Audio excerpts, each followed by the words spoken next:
Assalamualaikum warahmatullahi wabarakatuh. Bismillahirrahmanirrahim. Innal hamdalillah nahmaduhu wa nasta'inuhu wa nastaghfiruh wa na'udzu billahi min shururi anfusina wa sayyiati a'malina. Man yahdihillahu fala mudilla lahu wa man yudlil fala hadiya lahu. وأشهد أن لا إله إلا الله وحده لا شريك له وأشهد أن محمدا عبده ورسوله. يا أيها الذين آمنوا اتقوا الله حق تقاته ولا تموتن إلا وأنتم مسلمون.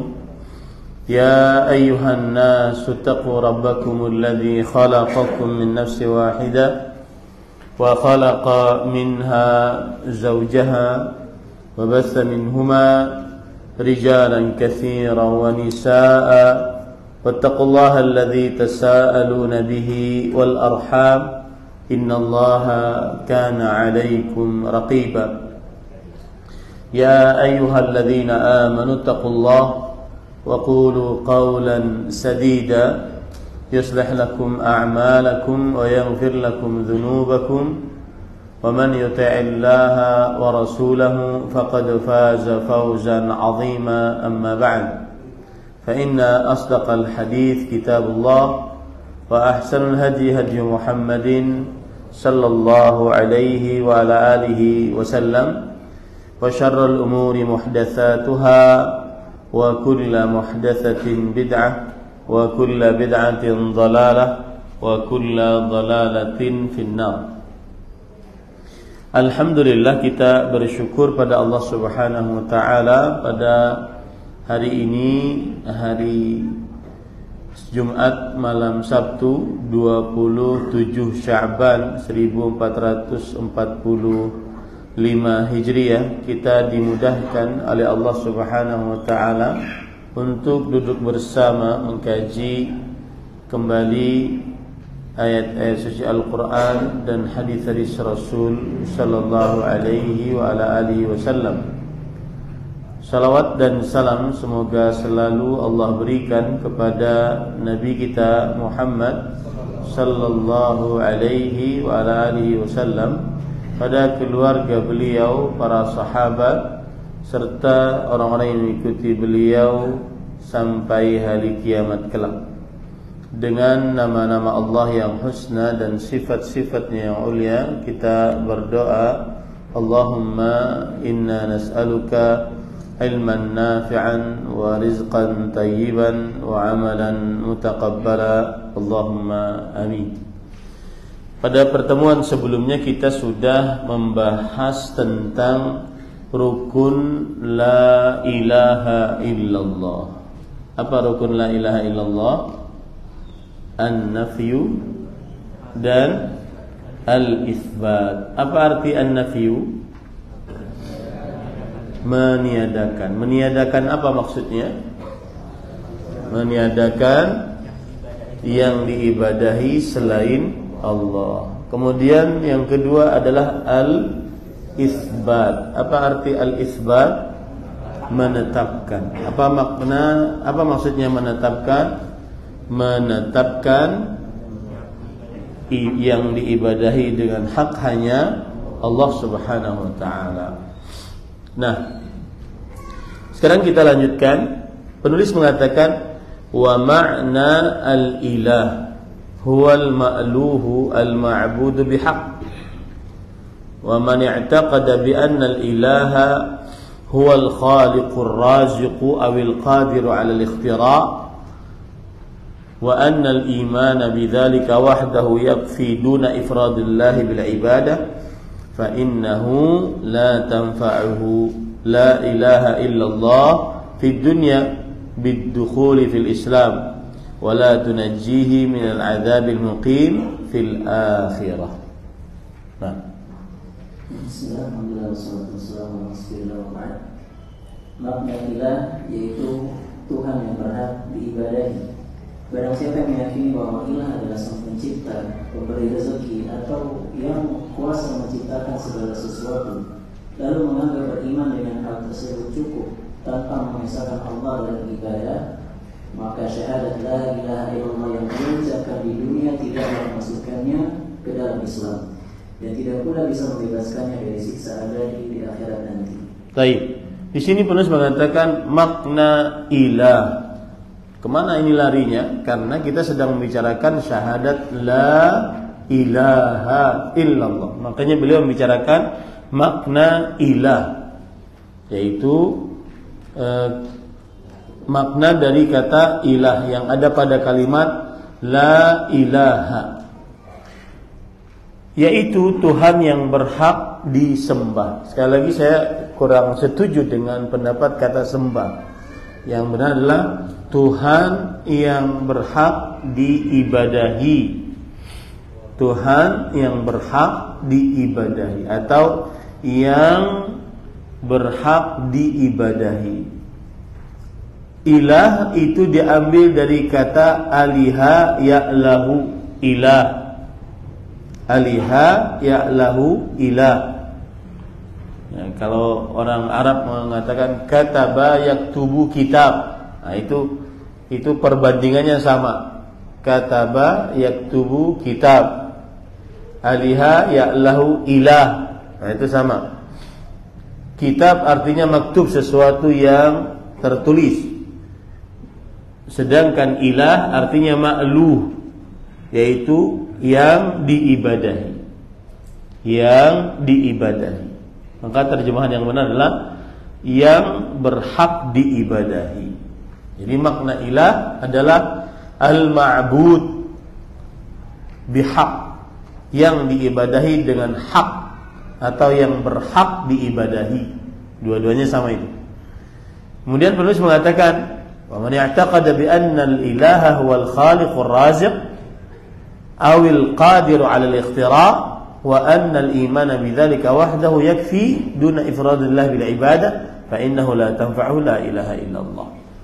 Barang siapa yang meyakini bahwa ilah adalah sang pencipta, yaitu siapa yang meyakini ilah sang pencipta, pemberi rezeki, al-khaliq, ar-raziq, atau al-qadiru 'ala al-ikhtira', yang maha berkuasa menciptakan segala sesuatu, lalu menganggap beriman dengan hal tersebut cukup tanpa mengesahkan Allah dalam ibadah. Mengesahkan Allah maksudnya adalah menjadikan Allah satu-satunya yang dituju dalam ibadah. Maka syahadat la ilaha illallah yang ia ucapkan di dunia tidaklah memasukkannya ke dalam Islam. Nah, ini perkara yang sangat urgen. Di sini letak perbedaan kita kadang-kadang dengan sebagian kaum muslimin yang salah atau keliru di dalam memahami la ilaha illallah. Jadi maksud penulis adalah, kalau Anda mengatakan la ilaha illallah dan makna ilah adalah yang maha pencipta, yang maha kuasa, yang maha pemberi rezeki saja, maka itu tidak cukup untuk masuk dalam agama Islam. Maka berarti menunjukkan bahwa orang ini belum masuk Islam meskipun meyakini Allah maha pencipta. Ya, ini berat. Ya. Susah sebagian orang menerimanya. Oh, kan benar Ustaz, Allah itu maha pencipta, Allah itu maha pengatur, Allah itu maha berkuasa. Lalu apa salahnya? Padahal sampai di sini mengatakan, maka la tanfa'hu la ilaha illallah di dunia. La ilaha illallahnya di dunia enggak manfaat. Ya, kalau cuma meyakini la ilaha illallah, ilah yang dimaksud adalah maha pencipta, maha pengatur, maha berkuasa. Jadi kalau kita terjemahkan, tidak ada pencipta selain Allah, tidak ada pengatur selain Allah, tidak ada pemberi rezeki selain Allah, maka ini tidak cukup, tidak bermanfaat la ilaha illallahnya di dunia, bahkan tidak memasukkannya ke dalam Islam. Kalau cuma meyakini seperti itu tanpa dibarengi dengan keyakinan yang kedua, apa itu? menjadikan Allah satu-satunya yang berhak diibadahi. Kalau cuma meyakini Allah Maha Pencipta, Allah Maha Pengatur, Allah Maha Berkuasa, tetapi tidak bertauhid, tidak menjadikan Allah satu-satunya yang paling berhak untuk diibadahi, tidak masuk Islam. Yang seperti ini tidak masuk Islam. Bahkan disebutkan di sini, dan tidak pula membebaskannya dari siksa abadi di akhirat kelak. Kenapa? Ya karena terlihat belum masuk Islam tadi. Karena dia orang kafir tadi. Oh, padahal dia mengucapkan la ilaha illallah. Maka jawabannya iya. Tetapi makna la ilaha illallah yang dipahaminya adalah tidak ada pencipta selain Allah, tidak ada pengatur selain Allah, tidak ada penguasa selain Allah Subhanahu wa taala.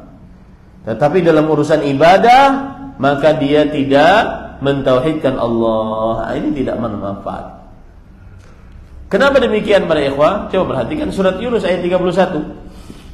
Qala ta'ala, "Qul man yarzuqukum minas sama'i wal ard, amman yamliku as-sam'a wal absara, wa man yukhrijul hayya minal mayt wa yukhrijul mayta minal hayy, wa man yudabbirul amr, fasayaquluna Allah, faqul afala tattaqun." Nah, di dalam surat Yunus ayat 30 Allah berfirman, "Katakanlah wahai Muhammad, siapakah yang memberi rezeki kepadamu dari langit dan bumi? Atau siapakah yang kuasa menciptakan pendengaran dan penglihatan? Dan siapakah yang mengeluarkan yang hidup dari yang mati, serta mengeluarkan yang mati dari yang hidup? Dan siapakah yang mengatur segala urusan?" Maka mereka orang musyrik akan menjawab, Allah. Maka katakanlah wahai Muhammad, mengapa kamu tidak bertakwa kepadanya? Baik. Ini ayat dibawakan oleh penulis, tujuannya apa?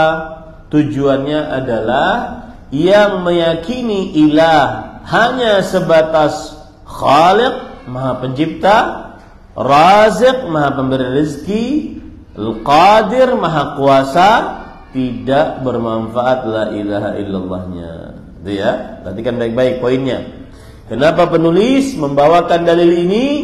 Bahwa siapa yang memaknai ilah pada kalimat la ilaha illallah, maknai ilahnya hanya Allah sebagai pencipta, Allah sebagai pengatur, Allah sebagai yang berkuasa, ini tidak bermanfaat. Dalilnya ini, kalau tidak mentauhidkan Allah dalam ibadah, tidak manfaat. Dalilnya ini, lihat, perhatikan baik-baik. Katakanlah, siapa yang memerintah di sini? Allah. Yang memerintah siapa? Allah. Katakanlah, siapa yang diperintah? Nabi Muhammad sallallahu alaihi wasallam. Katakanlah, man yarzuqukum minas sama'i wal ardh. Siapakah? Man di sini kalau bahasa Indonesianya adalah kata untuk bertanya, siapakah? Tapi maksudnya adalah, kalau kata orang Arab, su'alun taqriri, ma'nahun nafi. Dia adalah pertanyaan untuk menetapkan, dan maknanya adalah peniadaan. Jadi kalau kita ganti kata siapakah dengan kata tidak ada, tepat. Coba aja. Tidak ada yang memberi rezeki kepadamu dari langit dan bumi.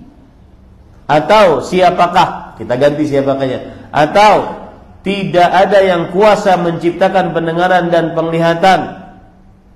Dan siapakah atau yang mengeluarkan yang hidup dari yang mati, dan mengeluarkan yang mati dari yang hidup. Dan tidak ada yang mengatur segala urusan kecuali Allah. Jadi kata siapakah bukan pertanyaan untuk dijawab, tetapi pertanyaan untuk penetapan bahwa hanya Allah yang Maha Pencipta, Maha Pengatur, Maha Berkuasa. Tiada sekutu bagi Allah. Hanya Allah Subhanahu wa taala yang sanggup memberikan rezeki dari langit dan bumi kepada makhluk. Hanya Allah Subhanahu wa taala yang memiliki pendengaran seluruhnya, penglihatan seluruhnya, yang mengeluarkan orang-orang yang sudah mati dan mematikan orang-orang yang masih hidup, itu hanya Allah Subhanahu wa taala. Lalu mereka menjawab. Siapa mereka di sini? Orang-orang musyrik dari Quraisy. Mereka menjawab. Apa jawabannya? Allah. Siapa yang mengatur langit dan bumi? Siapa yang mencipta, mengatur, berkuasa? Allah, jawab mereka. Artinya apa para ikhwah?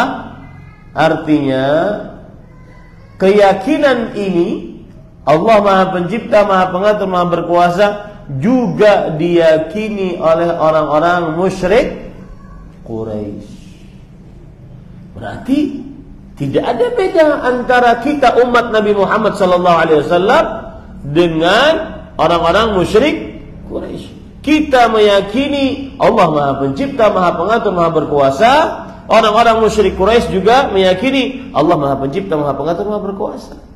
Makanya siapa yang muslim meyakini Allah Maha Pencipta, Maha Pengatur, Maha Berkuasa saja tanpa mentauhidkan Allah dalam ibadah, tidak masuk Islam. Karena sama dengan orang apa tadi?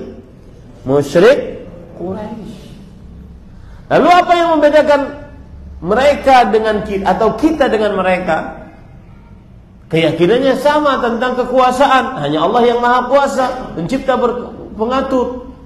Bedanya adalah kalau kita beribadah, doa misalkan, langsung berdoa hanya kepada Allah. Ya Allah. Tapi kalau mereka tidak, mereka pakai perantara yang mana mereka yakini perantara ini akan menyampaikan hajat mereka kepada Allah. Nah, itu bedanya. Paham sekarang? Mengapa yang meyakini Maha Pencipta, Maha Pengatur, Maha Berkuasa saja tanpa tauhid dalam ibadah tidak masuk dalam agama Islam? Pahamnya? Apa pahamnya?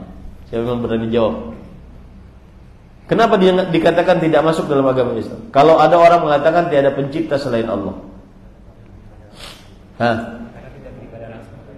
Karena tidak beribadah langsung kepada Allah. Harus ada tambahannya. Sebagaimana orang-orang musyrik Quraisy tidak beribadah langsung kepada Allah. Itu bedanya antara kita dengan umat Nabi Muhammad SAW, umat Islam, umat yang bertauhid, dengan orang-orang musyrik Quraisy. Paham sekarang ya? Nah, makanya di akhir ayat Allah mengatakan apa? Faqul ya Muhammad, katakanlah, afala tattaqun, apakah kalian tidak takut kepada Allah dengan mensyirikkan Allah dalam ibadah? Ingat ya Pak ya, di sana ada dua konsep, dua hal, kekuasaan dan ibadah. Ini dua hal yang beda. Siapa yang mengakui Allah Maha Kuasa, Maha Pencipta, Maha Pengatur, belum masuk Islam kalau ibadahnya tidak ditujukan hanya kepada Allah semata. Bisa dimaklumi ya? Sekali lagi saya tanya, kenapa yang meyakini tiada pencipta selain Allah saja tapi tidak mentauhidkan Allah dalam ibadah belum dikatakan masuk Islam? Apa tadi jawabannya? Karena sama dengan orang-orang musyrik Quraisy. Lalu apa yang membedakan kita dengan mereka? Beribadah. Kalau umat Islam, umat yang bertauhid, beribadah hanya kepada Allah. Orang-orang musyrik Quraisy beribadah dengan perantara. Perantaranya apa? Perantaranya Manat, Hubal, Uzza, Lata, dan seterusnya. Ya? Nah, seperti itu. Itu bedanya orang yang bertauhid la ilaha illallah dengan yang benar. Baik, kemudian penulis kemudian mengatakan, amman khalaqas samawati wal arda wa anzala lakum minas sama'i ma'an fa ambatna bihi hadaiqa dzata bahjah ma kana lakum an tumbitu syajaraha a ilahum ma'allah bal hum qaumun ya'dilun. Nah, Allah berfirman dalam surat An-Naml ayat 60, Atau siapakah yang telah menciptakan langit dan bumi dan yang menurunkan air untukmu dari langit, lalu kami tumbuhkan dengan air yang turun dari langit itu kebun-kebun yang berpemandangan indah, yang kamu sekali-kali tidak mampu menemukan pohon-pohonnya. Apakah di samping Allah ada Tuhan yang lain? Bahkan sebenarnya mereka adalah orang-orang yang menyimpang dari kebenaran. Nah, lihat di sini. Sebelum saya masuk ke ayat yang An-Naml ayat 60, saya ingin bertanya dulu. Kalau dalam istilah orang belajar itu ada dalil. Dalil yang sudah kita bahas surat Yunus ayat 31. Ya, ada dalil. Ada istilahnya inti dalil. Inti dalil itu adalah di dalam dalil itu mana yang menjadi pembicaraan terhadap sebuah permasalahan. Saya beri contoh ayat tadi. Ya. Ayat surat Yunus ayat 31, dalil bahwa mengucapkan la ilaha illallah yang sempurna harus meyakini tidak ada yang diibadahi dengan hak selain Allah. Adapun yang meyakini la ilaha illallah hanya tidak ada pencipta selain Allah, maka ini tidak masuk Islam jika tidak mentauhidkan Allah dalam ibadah. Dalilnya surat Yunus ayat 31. Nah, saya ingin bertanya sekarang, inti dalilnya di mana? Pada kata apa? Afala tattaqun.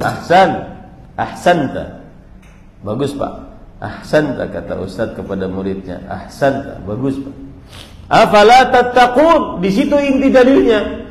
Mengapa kalian tidak bertakwa? Maksudnya, kalau kalian meyakini Allah Maha Pencipta, Maha Pengatur, Maha Berkuasa, harusnya bertakwa, berdoa, beribadah hanya kepada Sang Maha Pencipta, Maha Pengatur, Maha Berkuasa tadi. Lah, kenapa kalian malah mencari apa tadi? Perantara. Paham ya? Itu inti dalil namanya. Jadi ada istilah dalil, ada inti dalil. Ada istilah yang ketiga, sisi pendalilan. Nah, itu penjelasan, tinggal pintar-pintar kita aja menjelaskannya.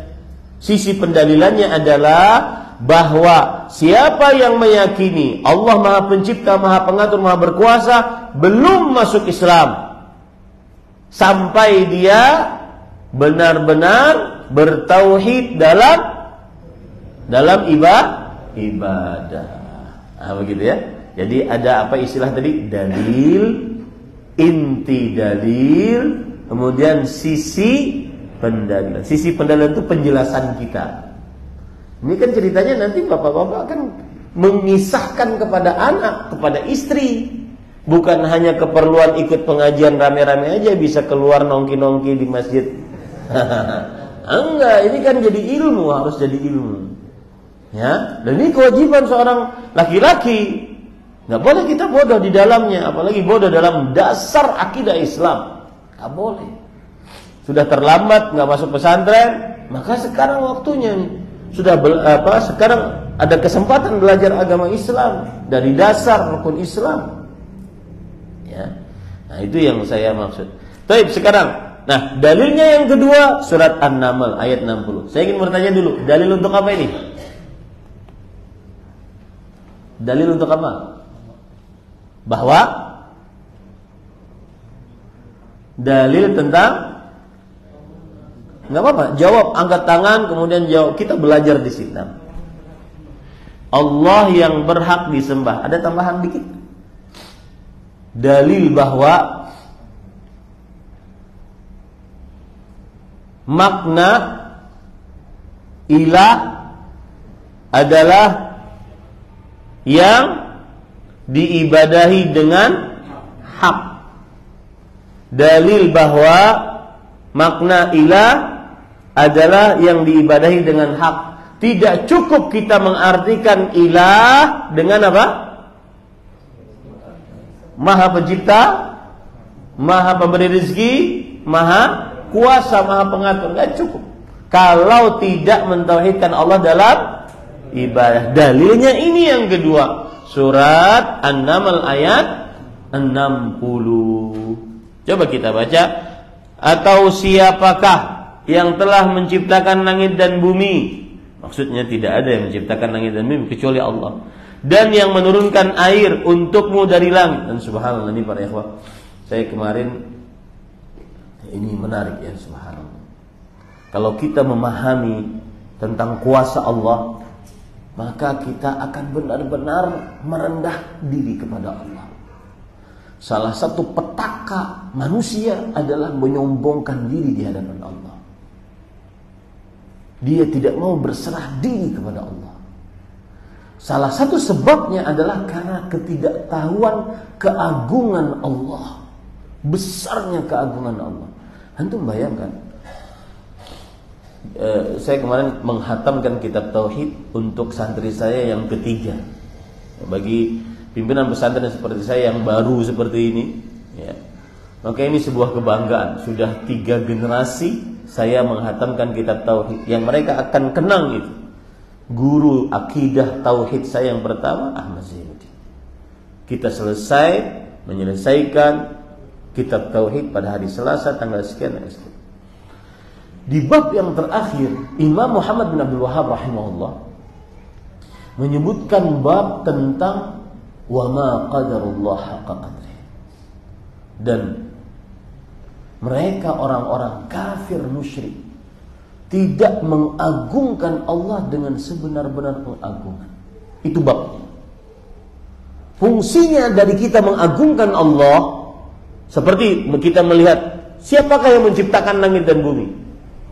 Maksudnya tidak ada yang menciptakan langit dan bumi kecuali Allah. Fungsi ketika kita memasukkan ke dalam kalbu kita bahwa Allah lah sang pencipta langit dan bumi, maka kita tidak akan pernah menadah tangan kecuali hanya kepada Allah. Haram bagi saya nadah tangan rengek-rengek kepada makhluk. Itu fungsi orang meyakini tauhid bahwa Allah Maha Pencipta, Maha Kuasa. Maka dia akan sabar, tegar, kokoh dalam kehidupannya, tidak mudah putus asa.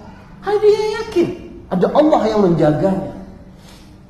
Dan subhanallah, lalu penulis Imam Muhammad bin Abdul Wahhab menyebutkan dalil-dalilnya sangat luar biasa. Di antaranya, antum bayangkan ini, karena ada kata langit maka saya teringat bab itu. Kita ini di bumi. Bumi ini 7 petala bumi sampai ke bawah. Allahu a'lam mana yang Allah maksud.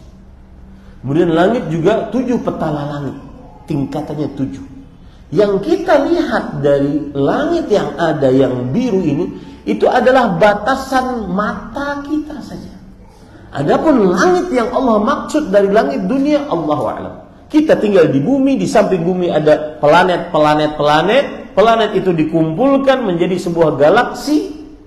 Kemudian galaksi-galaksi yang banyak berkumpul menjadi galaksi Bima Sakti. Itu baru satu kumpulan planet. Di sana ada miliaran galaksi Bima Sakti. Subhanallah, lihat saya merinding. Kemudian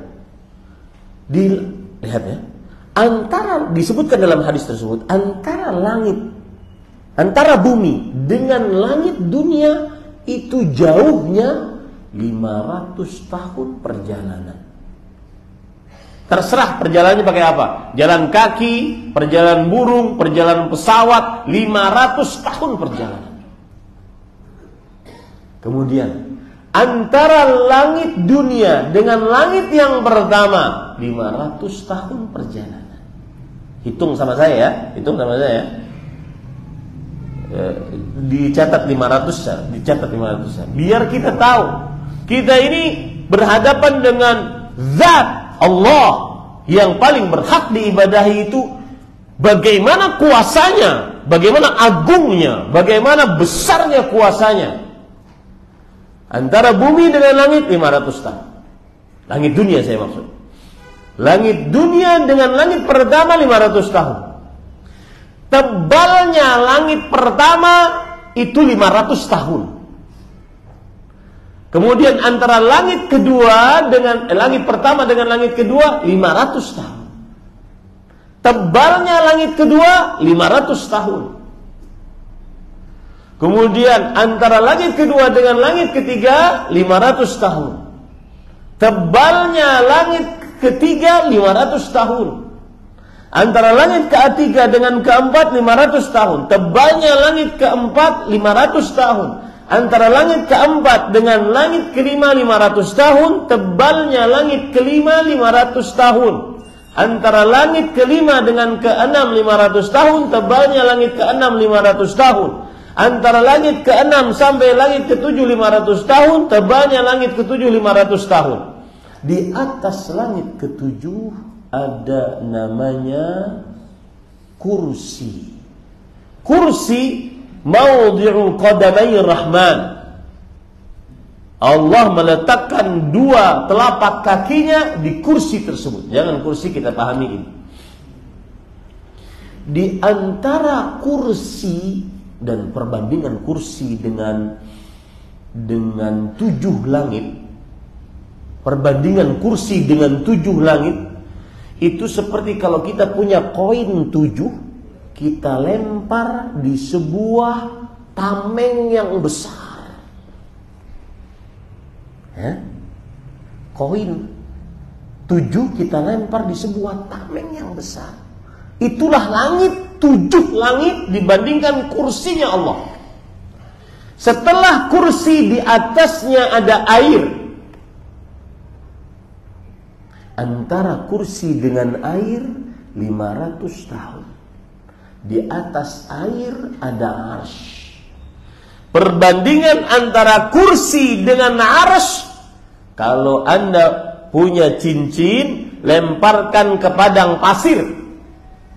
Itu kursinya Allah adalah seperti cincin. Padang pasir adalah seperti arsy-Nya Allah Subhanahu wa ta'ala. Subhanallah. Amma yusyriku. Pantas kita marah bagi orang-orang yang mensyirikkan Allah Subhanahu wa ta'ala. Pantas fitrah kita mendidih saat ada orang yang mengaku mencipta, mengatur, berkuasa selain Allah. Pantas kita yang semoga Allah Subhanahu wa ta'ala senantiasa membimbing kita di atas tauhid yang murni, marah, murka, dan menganggap kurang ajar orang-orang yang berdoa kepada selain Allah Subhanahu wa ta'ala. Allah sebesar itu. Di atasnya Allah, di atasnya arsy. Allah Subhanahu wa ta'ala. Ar-Rahmanu 'alal 'arsy istawa. Antum lempar cincin di pedang di tengah padang pasir. Itu gambaran kursinya Allah dibandingkan arsy-Nya Allah Subhanahu wa ta'ala.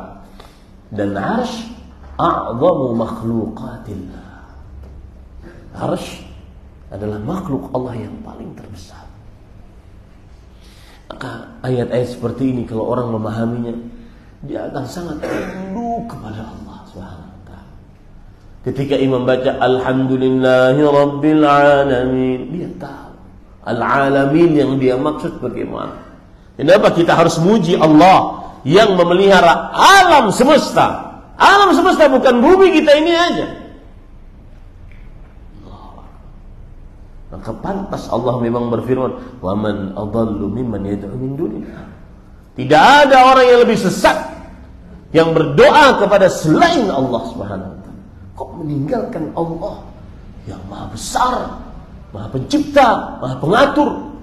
Bahkan subhanallah, orang Yahudi pernah datang kepada Rasulullah SAW. Ya Rasulullah, yaj'alullah as-samawati sab'a ala asbu'. Allah menjadikan 7 petala langit tadi.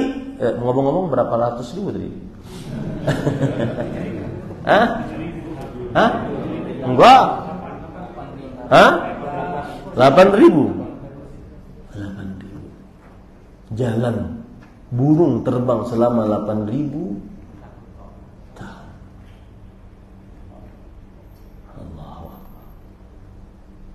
Allahu Akbar. Kalau orang sudah seperti ini, nggak takut dia urusan dunia, nggak takut dia urusan rezeki, nggak takut dia urusan ujian dari Allah Subhanahu Wa Taala seberat apapun, karena dia yakin Allah Maha Kuasa, Maha Pencipta, Maha Pengatur. Ini para ikhwan yang dirahmati oleh Allah Subhanahu Wa Taala. Dan ada hal yang menarik. Inilah buruknya kaum Yahudi. Ya. Mereka sudah tahu ilmunya. Mereka datang kepada Rasulullah SAW. Ya Rasulullah, Inna Allah yaj'alus samawati sab'al usbu. Wahai Rasulullah, Allah menjadikan 7 petala langit tadi dalam satu jarinya Allah Subhanahu Wa Taala. Allah menjadikan 7 petala bumi dalam satu jarinya Allah Subhanahu Wa Taala.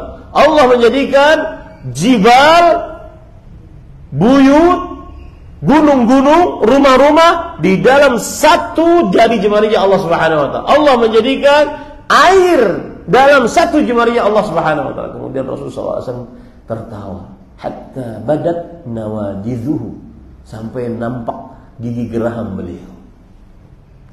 Kemudian Rasulullah Sallallahu Alaihi Wasallam membaca ayat wa ma qadarullah qadri wal ardu jami'an qabdatuhu yaumal qiyamah was samawat matwiyatun biyamin Allah. Dan orang-orang Yahudi Nasrani yang tadi menyatakan Allah di sini di jari jemarinya semua, orang-orang Yahudi Nasrani tidak mengagungkan Allah dengan sebenar-benar pengagungan. Ente sudah tahu kuasa Allah seperti itu, mengapa masih minta kepada selain Allah? Mengapa masih mengatakan Allah punya anak? Benar-benar mbalelo. Makanya Allah mengatakan wa ma qadallah sampai Rasulullah SAW tertawa. Ente ini enggak mikir, tidak mengagungkan Allah dengan sebenar-benar, padahal tahu ilmunya. Wal ardu jami'an qabdatuhu yaumal qiyamah. Bumi ini seluruhnya dalam genggaman Allah Subhanahu Wa Taala nanti pada hari kiamat. Allah. Bahkan disebutkan mithqala khardal. Seperti ini, Pak. Khardal.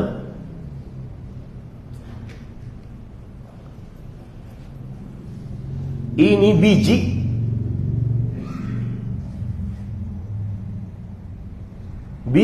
di antara 2 jari jemari. Seperti itulah Allah Subhanahu Wa Taala memperlakukan bumi yang kita tinggal di sini. Hina, dina. Allah akan berkata, Anal Malik, aku sang raja. Anal Dayyan, aku yang meminta pertanggungjawaban. Ainal Jabbarun, ainal Mutakabbirun. Mana orang yang songkak, sombong dengan maksiatnya? Apalagi orang yang baru punya segini jalan menopang dada. Suruh baca ayat hadis ini. Apalagi sampai menghinakan orang.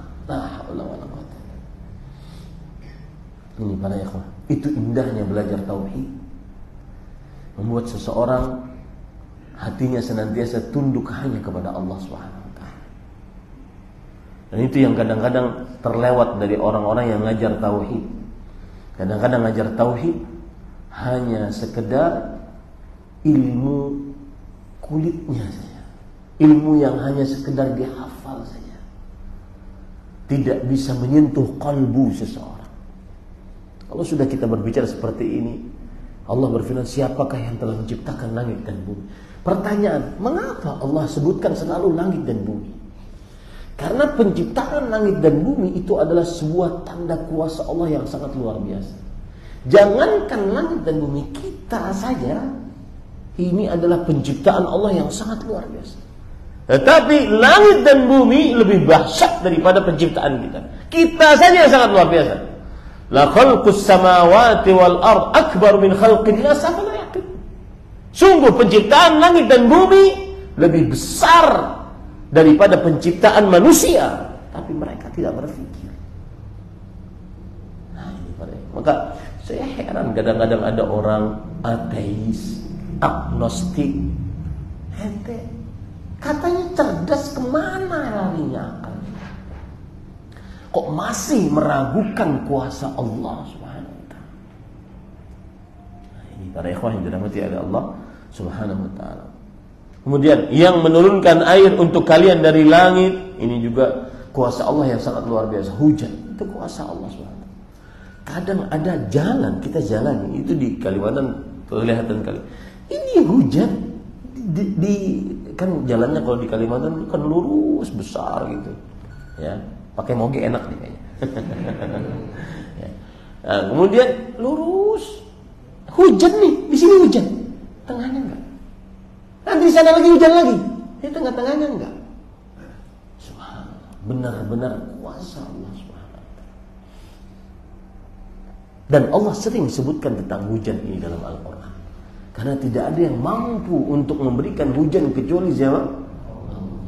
Nah, yang terjadi di negara kita yang mengaku pawang hujan dimuliakan dikasih gaji, kurang ajar nggak itu? Ini para ikhwan yang dirahmati oleh Allah Subhanahu wa taala. Kami tumbuhkan dengan air itu kebun-kebun yang berpenangan indah yang kalian sekalian tidak mampu menumbuhkan pohon-pohonnya. Apakah di samping Allah ada Tuhan yang lain? Lihat, saya ingin bertanya, apakah di samping Allah ada Tuhan yang lain? Tuhan yang dimaksud Tuhan apa? Berkaitan dengan apa maksud saya? Kekuasaankah atau ibadahkah? Hah? Enggak, ibadah. Ilahun ma'allah. Arti ilah di sini apa? Yang diibadahi dengan hak. Adakah Tuhan yang diibadahi dengan hak selain Allah Subhanahu wa taala? Bal aktsaruhum bal hum qaumun ya'dilun. Bahkan sebenarnya mereka adalah orang-orang yang menyimpang dari kebenaran. Apa maksudnya menyimpang dari kebenaran? Musyrik dalam hal ibadah, bukan di dalam hal kekuasaan. Kekuasaan yang saya maksud itu penciptaan, pengaturan, kekuasaan. Baik. Kita adzan, kemudian kita lanjutkan setelah salat insyaallah taala. Tafadhol. Kita cukupkan. Sallallahu Nabi Muhammad walhamdulillahirabbil alamin. Wassalamualaikum warahmatullahi wabarakatuh.